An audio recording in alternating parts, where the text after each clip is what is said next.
guys, this is EliteFerrex again, and today we're going through part 2 of my video tutorials on how to make 8-bit music.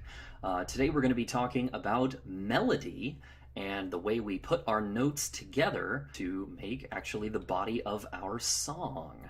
So I know I called it melody, but I'm also going to be talking about the other parts that go into making a song, such as the bass and the decisions we make as far as how we want the song to sound while we're making it. So for today, we're going to be working with a project that I made a while back, and this is actually the song that you hear in the intro and outro of this video called Adventurarius, which is from one of my 8-bit albums. So this is kind of what it sounds like at the beginning.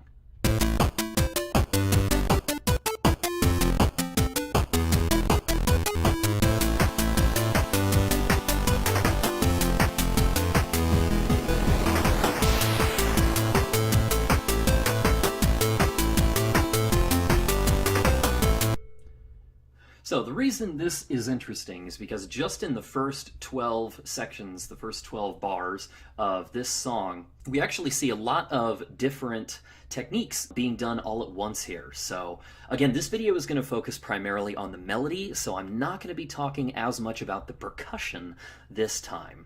But for starters, let's take a look at the main melody pattern here.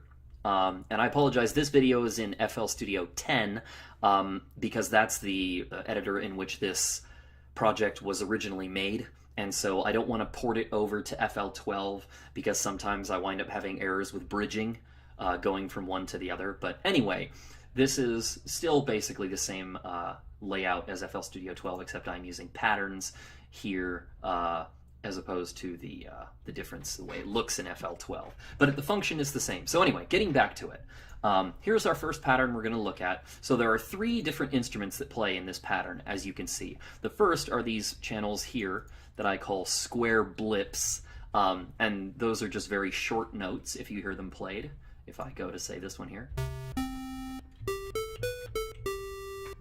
So that one you can tell is a channel that's set exclusively to play to the left. I have the panning all the way set to the left on that channel. And the other one, you may have noticed, is all the way to the right. Now there's a reason we do this, particularly because this is a song that has a lot of layering to its melody. And so the reason I have these instruments separated out on the left and right channel is because it allows me to keep those sounds very clear, because you only hear them out of one of your ears as opposed to both. So throughout the song, you will notice that I have different channels split to the left and right sides. If you look through this column here, you'll see this lead is in the left and right. These whistles section here are on the left and right. All the way down, even down to these squares later on here. And so again, the reason for that is to help make those melodies distinct from what you hear elsewhere. So this third instrument here is just another regular square channel, and it is centered. So while these 2 instruments are playing on the side, even though all 3 of them are squares, if you look at the plugin here, we can hear them clearly because one instrument is playing on both ears simultaneously, but since the others are unique to left and right, it makes them stand out more. So we heard the square blips together at the beginning.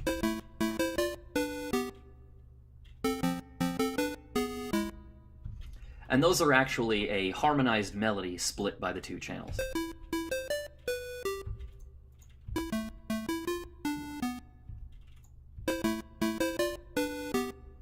So here's what's interesting about putting those 2 together, is that because the melodies harmonize, despite the fact that they play on the left channel and the right channel uniquely, it allows us to still get the full sound of the melody that we're looking for without it getting lost alongside so many other synths that are playing at the same time. And that's the reason why I use this technique so often, especially in this song. Now this other square is nothing special, it's just a plain square channel. You'll notice there is no decay, there's no sweep, there's no attack, it's just a plain square. But you'll notice it sounds different than a regular square when it's played.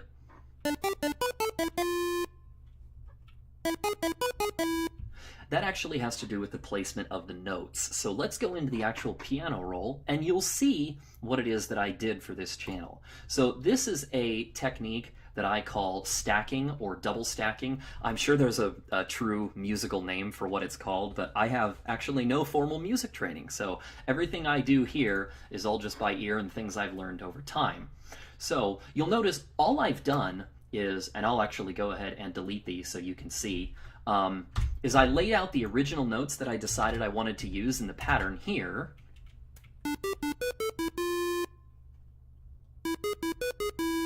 And then I stack them on top of each other, just exactly by copying notes, laying them out, and moving them up by 1 octave. The only other change I did is changing their length, and so I will do that really quickly just to show you why it is that I do that, because you'll notice if I make them the exact same length as the notes below them, it sounds different than what we started with.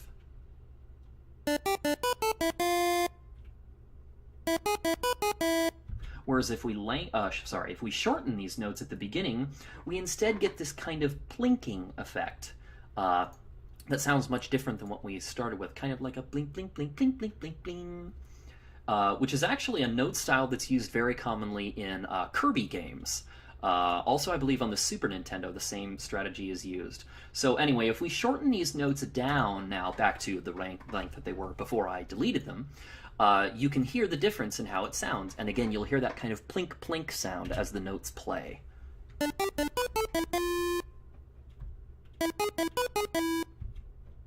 So we have 3 diverse sounds coming in here. This instrument, which plays in the center, and then these 2, which play on the sides. And you'll notice when they all play together that you now get a combination of sounds that have this kind of call and answer, back and forth sound that plays through.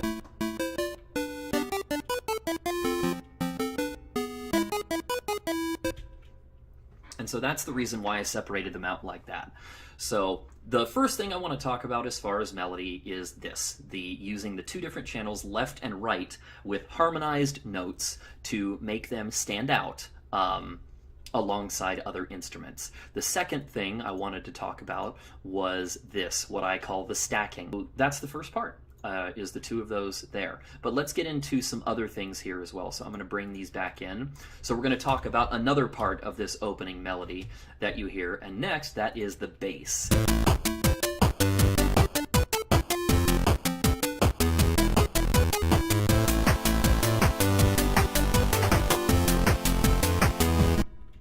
So let's look at the bass. You'll notice that for this, the bass pattern actually has 3 separate instruments in it. I have this one that I called tri-bass, simply because it's a triangle sound. And you'll notice, again, this is very basic. No decay, because the sustain level is maxed. We have no modulation of the attack here. The sweep switch is off, so we have no sweep. All it is very simple triangle notes in this pattern.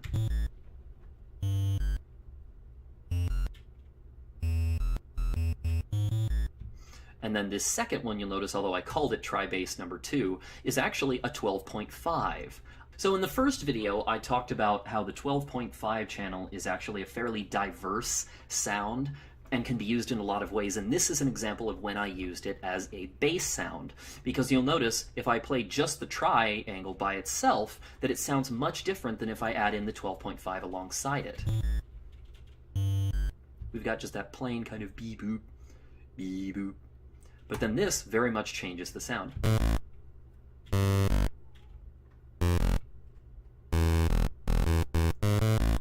It gives it kind of a rough edge to it, kind of like, almost sort of like a rough kind of guitar-ish sound, like an electric guitar.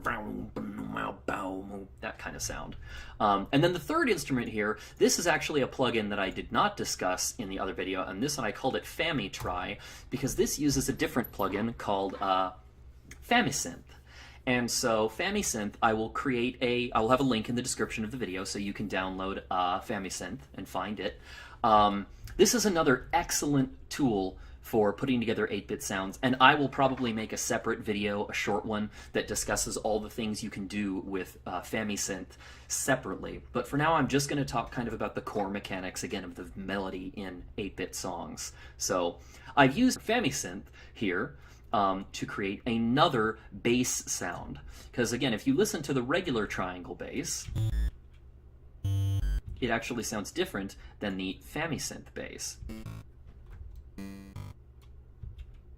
So this actually, you'll notice the bitrate is set to 4-bit for this instrument. So the sound is actually much closer to what you would have on a Game Boy rather than the Nintendo. So if we play all these together, you get the full bass sound that I put together for the track.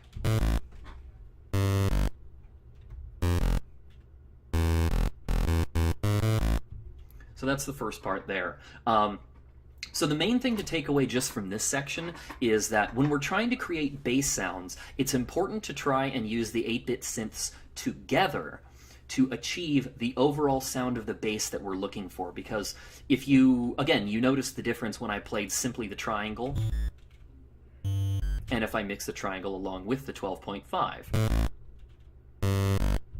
And again, this would sound much different. Let's say I changed this 12.5 to a square channel, for example. The bass will sound entirely different.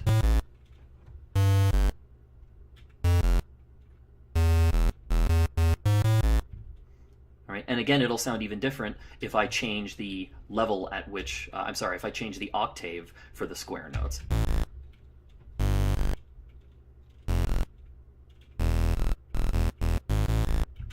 So this is what you want to keep in mind, is really the best way to figure this out is just to play around with it.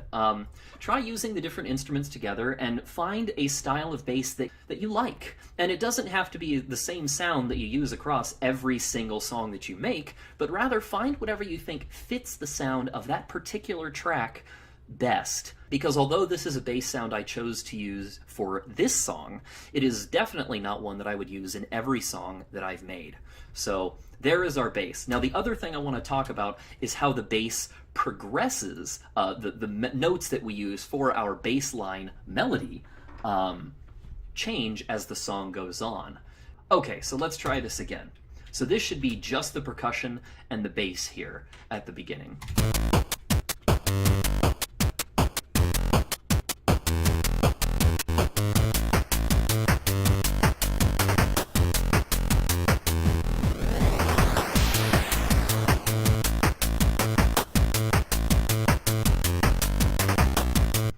So there are two steps in which the bass line actually changed there. We had the starting one, which is a pattern of high-low, high-low, high-low, high-low, low-high, high-high.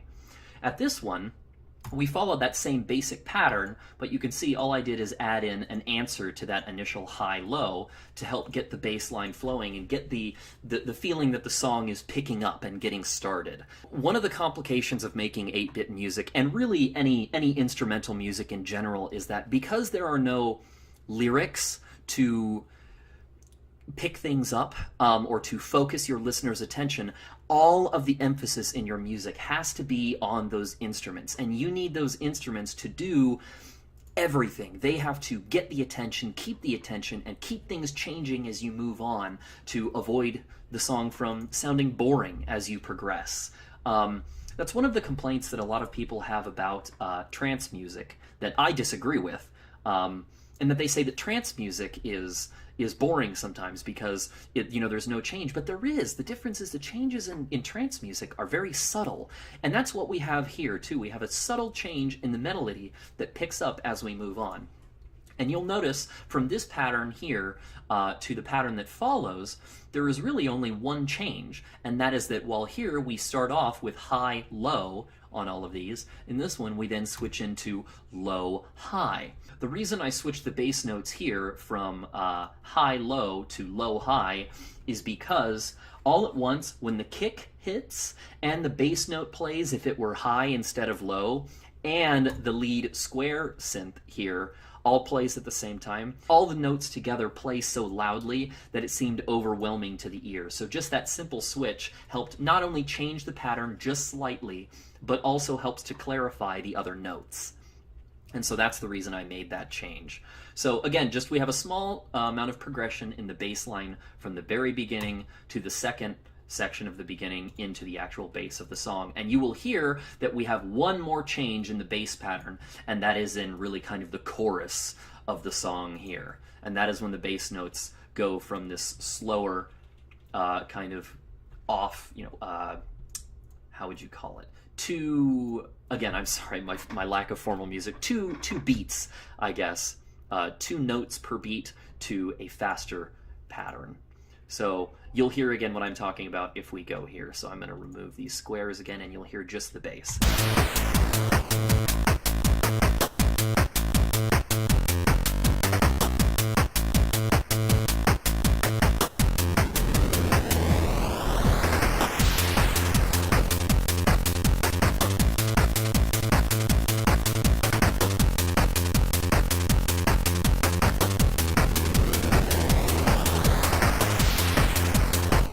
So the main change that happened there is now we've made the bass line even faster to help, again, up the energy level of the song and show that now we're really getting into the melody there, that things have progressed beyond where we started and the song has picked up.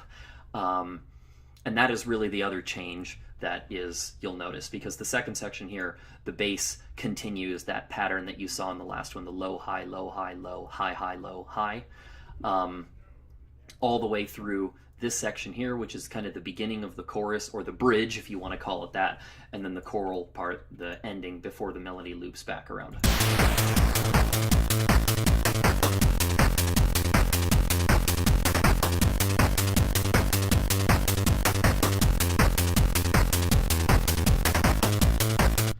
And so that's really all there is to the bass line. I have those 3 synths that I put together at the beginning once I got the sound that I wanted, and then I just had a slight change to the melody that follows along with everything else.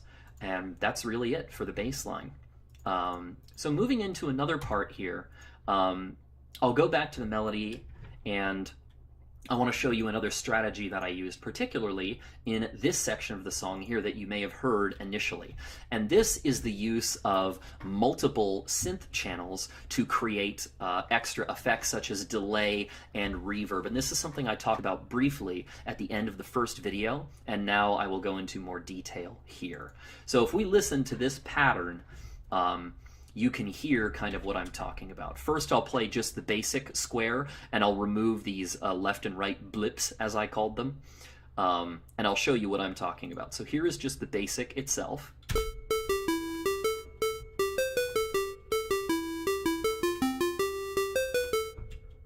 Now we add these others in, and again you notice these are switched onto the left and right channels so that their sound, although the synth is designed exactly the same, if you look side by side, you'll see that the decay and the sustain are identical for those 2 channels, except these second ones do not have a release value, whereas the other one does. And this serves 2 purposes. The purpose is that for the first one, it helps lengthen the note and give it kind of a reverb feeling to it, sort of a reverb effect. And these ones, instead, because they move to the left and right channels, give us a sense of 3-dimensional echo as the notes play. So anyway, again, I'm sorry. I'll play the first one, and then I'll play it with the differences. And now here is with the echo added.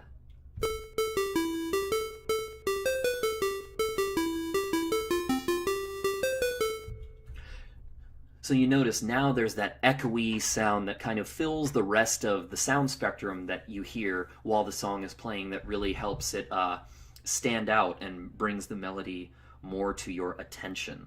The reason I add that echoing sound to the left and right channels is to help the melody sound as though it's more surround sound, kind of, to where not everything is just coming straight at you. It adds more definition to the music. So that's the first strategy there, is that echo and that reverb that we talked about here. Oh, yes. All right, so this is kind of part of the start. This lead, okay, so this lead channel, again, uses FamiSynth, and so it actually has a built-in delay function, which you can hear. If I turn the delay off, you can then hear it without it.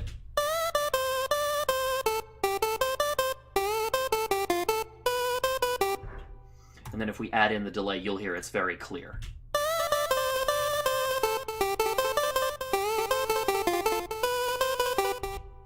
So now for this track in particular, that timing that it has on its delay just happens to be good for the melody and the speed of the song and everything.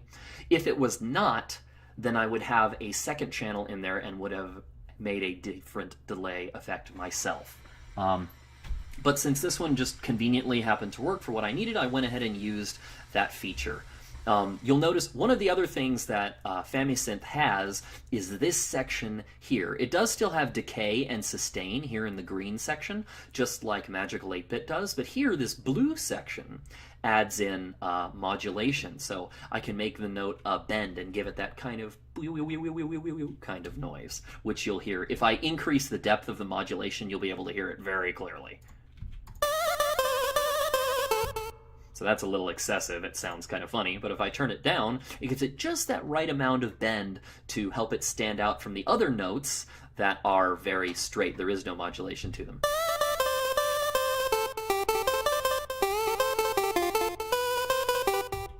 So there's that part. So this section of the melody has a delay feature to it and also uses that modulation to help diversify the notes a little bit. And oh, I didn't mention the 12.5, the background. So I'll do that quickly before we move on. One of the other things I talked about in the first video is using the 12.5 pulse as a background, kind of like a strings effect. And so here is one example of a track when I did that.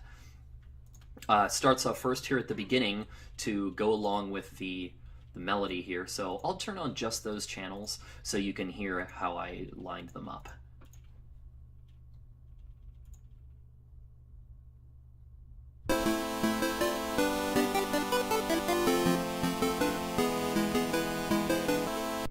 So there's just all it is this 12.5% pulse, so that it sounds, gives you a background string of harmonized notes to help carry on the song, and again fill up the sound spectrum, because you'll notice the song sounds much more empty without it.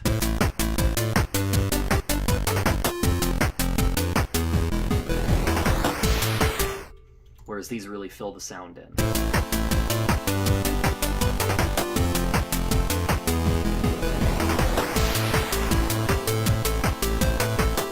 So it's a good way to help fill in that sound that otherwise might be kind of hard to get using only 8-bit synths to help the music from sounding too hollow. So two things to notice here. First of all, for the 12.5 synth that I use for that background, you'll notice there is no attack, no sweep, no decay or anything, just a plain straightforward note. The only difference, however, is that you'll notice not only have I decreased the volume, the velocity, technically, of the notes here on the piano roll, but I've also heavily reduced the volume of the channel itself all the way down to 34%.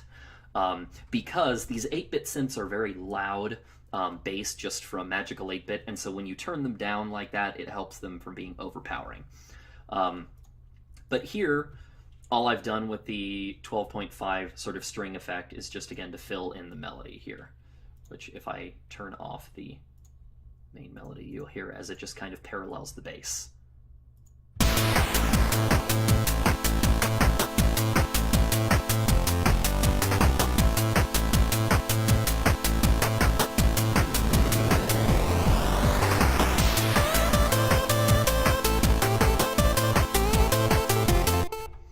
So there's the purpose, really, of that. And these other channels here, you'll notice have been split into left and right. And the purpose behind that is that later on in the song, I've split that string effect to left and right to help it stand out from the rest of the melody, to help make it more pronounced in the listener's ears. Again, another change that helps kind of keep the song alive as it moves forward.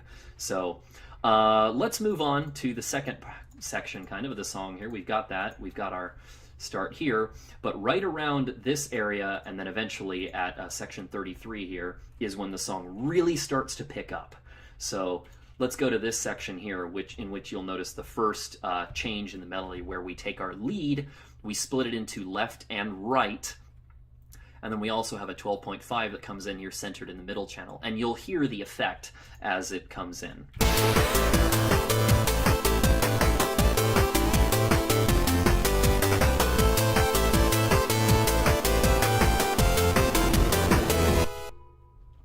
So there's that part there.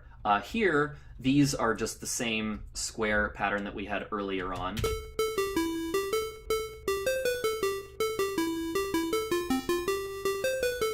Which, again, you'll hear is the same as we had here at the beginning.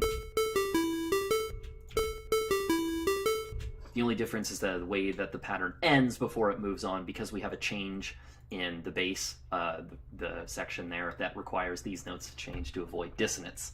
So that's the only reason for the change there. But here, again, let's kind of look at the difference between the way these sound split into left and right than if we had them play on the same channel. So listen again just to these notes split into left and right, how they are in the song.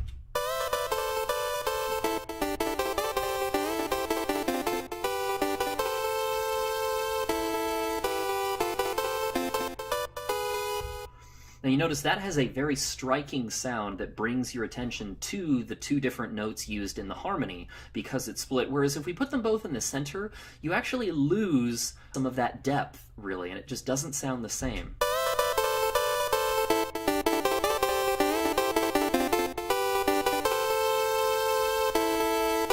It sounds much more flat. There's a lot less definition to it, and so that's why I prefer it this way.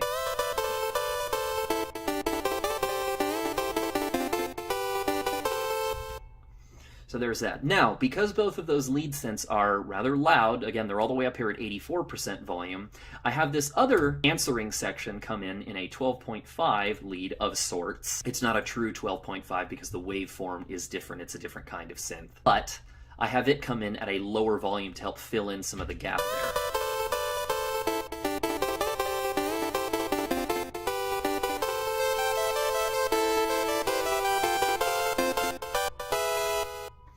Now there's one other thing you might have noticed there, and that's in this last section of this pattern here. I actually had all three of the synths come together and harmonize with different notes. So here we have an F, here we have a C, and then over here we have an A. So we actually have all three of these notes.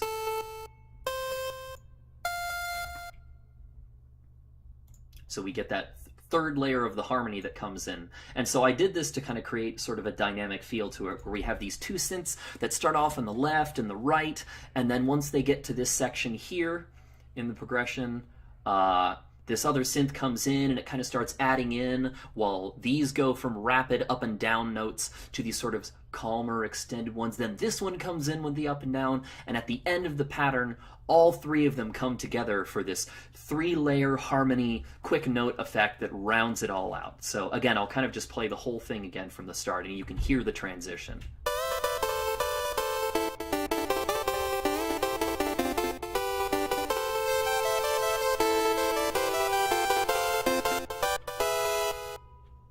So there was that. Now, at the end here are these, I called them squares, but they're actually not. They're 12.5s, and that's because initially I had them as squares and just never renamed the channels. So all those do at the end is to serve as a little transition between the end of this melody before we get into the chorus section. So that was only these here at the end, which gets us ready for this new section here. So there's kind of our last section of transition. So the only thing I really want to point out about the melody there is the way that we used these different notes in the central and left and right channels to create a melody that comes together before the big combination of all of our sounds together. So again, let's bring in all the other instruments and you can hear it all kind of come together using these noise crashes also to power up to this main melody here. And here again is our bass line that we talked about before, going from this slower kind of two notes per bar up and down to the much faster now constant beat that goes all the way throughout.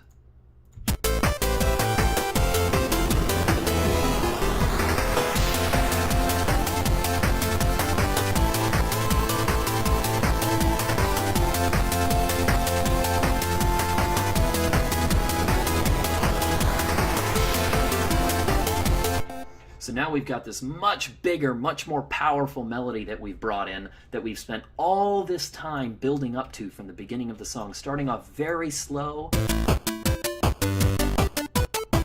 adding in some flavor with the our 12.5 strings here,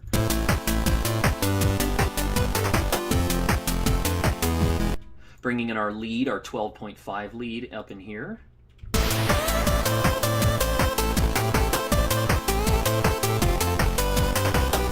before splitting it off into the left and right channels, using the 12.5 in the middle to really build the melody together.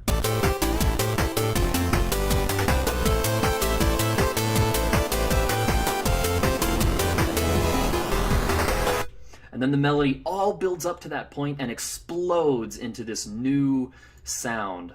So here, you'll notice we've got a whole bunch of things going on. The bass line, which we already talked about, but now our background 12.5 strings have gone from 3-note harmony to 4-note harmony, emphasizing this section here, which you'll notice is actually the same bass, the same note that the bass is falling. We're starting off on an F, that we've got the duplicate there. And so here, if you look at the bass, we've also got an F. So the purpose of those strings now is to fill in that space between the low and high F notes of the bass to help bring it together. So again, if I turn off all of these leads, you can hear how it fills that section in as well.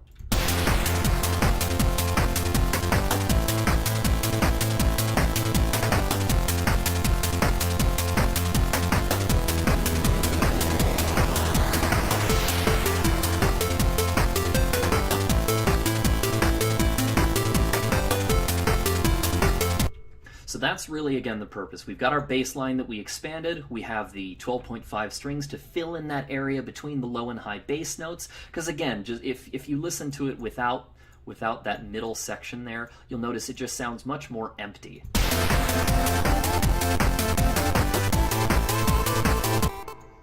These also help to serve that, but I'll get to those in a moment.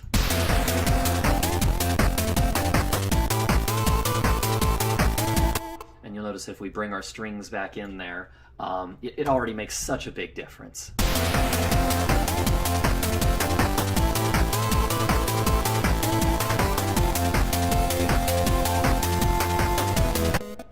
So again, the idea is filling in the sound spectrum, making sure that every section of the song has depth to it, and making sure that it all sounds good coming together. So now let me talk about these, what I called stagger squares. And if you were listening closely, again, you will notice they're not actually squares, but that is, again, because they started as squares like these notes did here at the end of this pattern, and then I changed them later. So let's listen to these.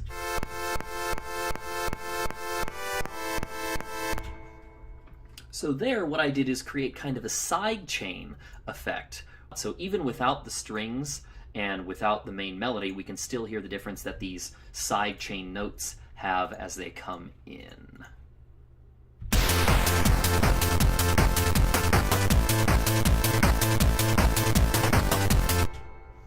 So again, there's kind of the way those fill in. But now let's talk about the melody that we've used here, because this is where things start to get interesting. We've got two different things going on here. So we have what I called a whistle 25 and a whistle square. And so we have two different sounds now working together to create the melodies. So here is the first one in the pattern.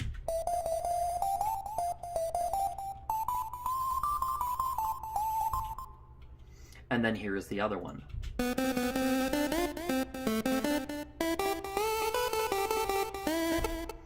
So this follows the same pattern that we used earlier on in the song, where we had the two notes separated out into the left and right channels, again harmonized but split left to right. The exact same thing as we did here.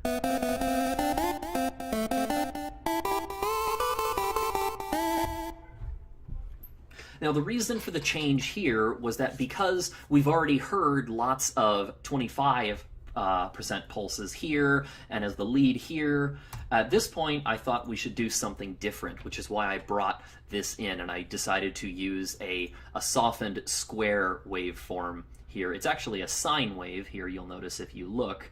But by dropping it down to 4-bit sound and adjusting the way these come in, it gives us a nice soft sound that we can use alongside this to create a good melody. So this, together along with these staggered sounds, is what really fills this melody in altogether.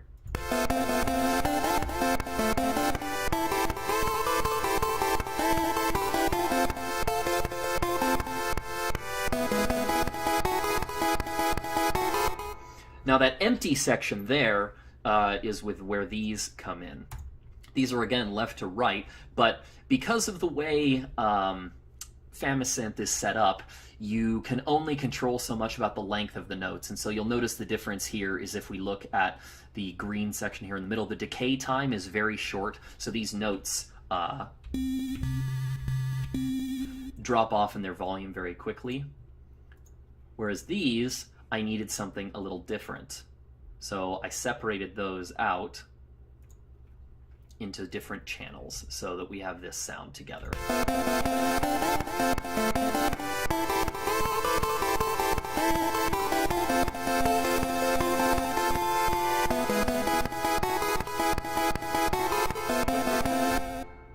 So there's that part.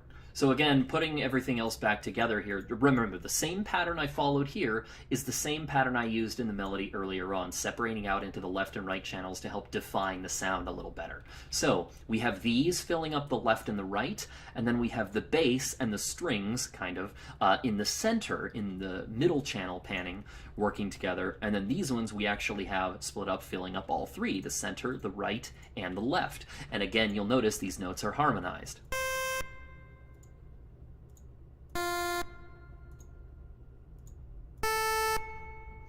So again, they work together to create that harmonized sidechain effect. We have this filling up the center, making more harmony. And now here we've got these in left and right helping bring the melody out. So let's put it all together again.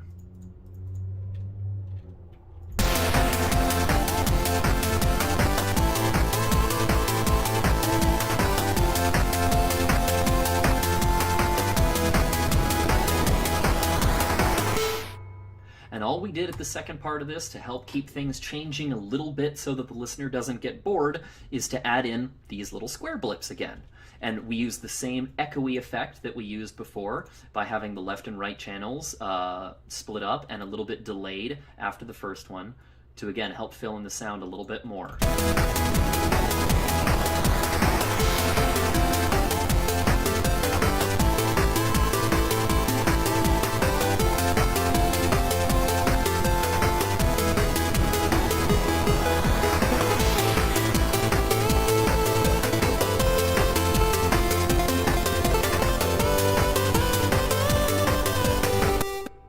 So you'll notice our bass follows the same pattern as we have here.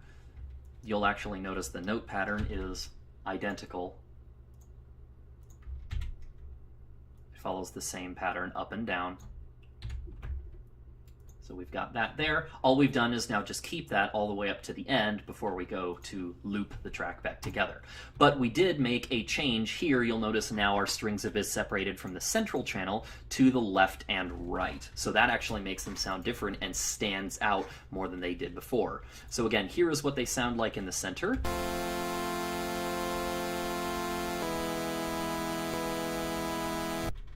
And then here again is once we've separated them out.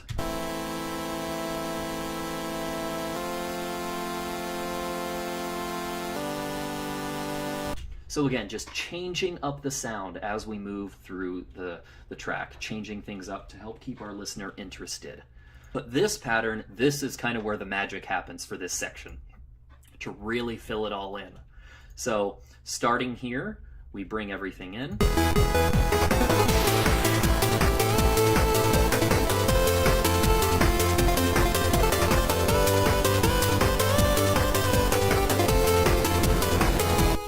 Now there's one other thing you might have heard in this section here, and that's the equivalent of what FL Studio uses as slide notes, where we start off at one note and move to another. Now this is another convenient little feature of FamiSynth, in that FamiSynth has this portamano switch here that's controlled by the A button.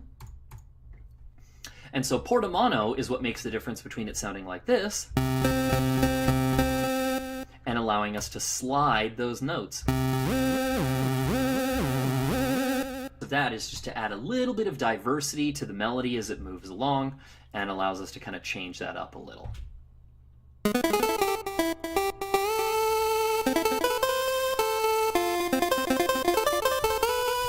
And so right here, when you see two notes that are stacked on top of each other like this is actually what controls where our notes start and where they slide to. And it's actually based on the note order in which you lay the notes down.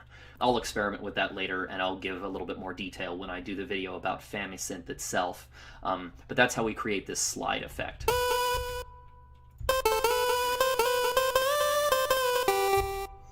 But another thing to help keep the melody alive, sort of. Now this section here, you'll notice again, we split the melody up into the left and right channels to help change it up as we move along, which starts right here in the actual track. So if we listen again, you can hear the transition.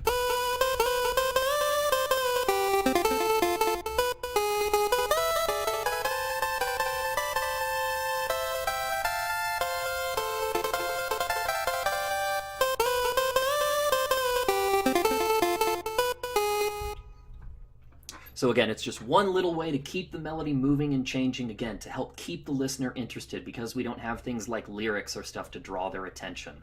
So just one more little strategy. Now, let's talk about this part here. These, again, is using those whistles that we talked about before. But so let's listen to how those come in alongside the main melody. They help fill in and, again, do that kind of call and answer as we move through.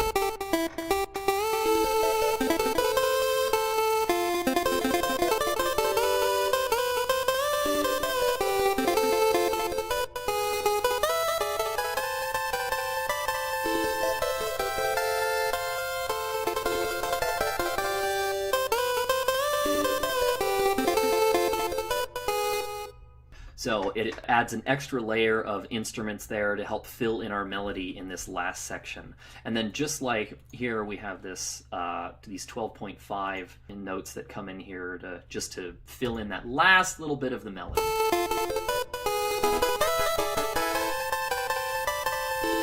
Which is actually what you hear that finishes the melody here at the end before it loops around again.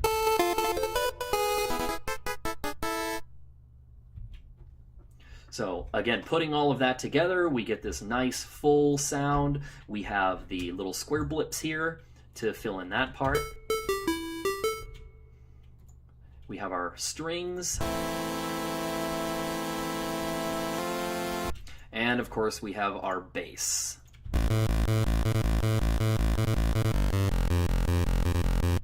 So we put it all together and we get this just really, it's beautiful the way it all comes together. So we have the end of the song here.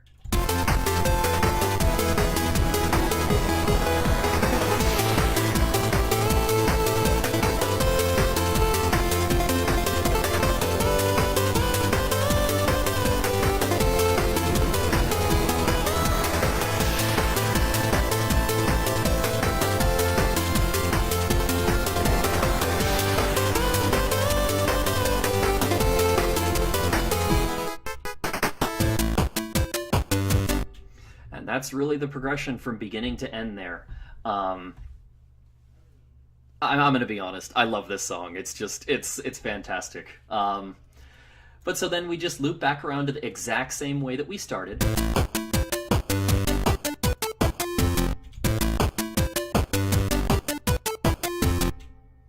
But the convenient thing is, because of this very simple sounding start off where we've lost a lot of the instruments, it makes it easy for us to fade out at the end and kind of close the song off. Because once we complete our second run through of the melody, we just soften the amount of percussion and things that we do to finish the song off.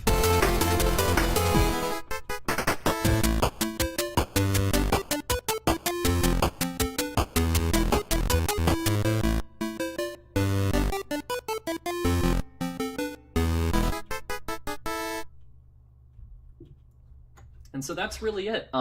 Those are some of the strategies that I use frequently for melody when I make 8-bit music. I use a lot of harmony because when you put the 8-bit synths together, whether it's the same instrument like a square or a 25 or not, it adds a lot of depth to the sound, and you kind of start to see that all of these different instruments are really very versatile in the ways you can put them together and allows you to do a lot of different sounds. So anyway, I know this video is getting kind of long, so I'm going to cut it off there for this time. I hope you learned a lot about putting together melodies and the way we can use some of these different instruments together. And again, the next video I will talk a little bit more about FamiSynth and the things we can do with it that make it different from Magical 8-bit. But in the meantime, I hope this was educational for you, hope you enjoyed it, and I hope it helps you in your music. Thanks for watching.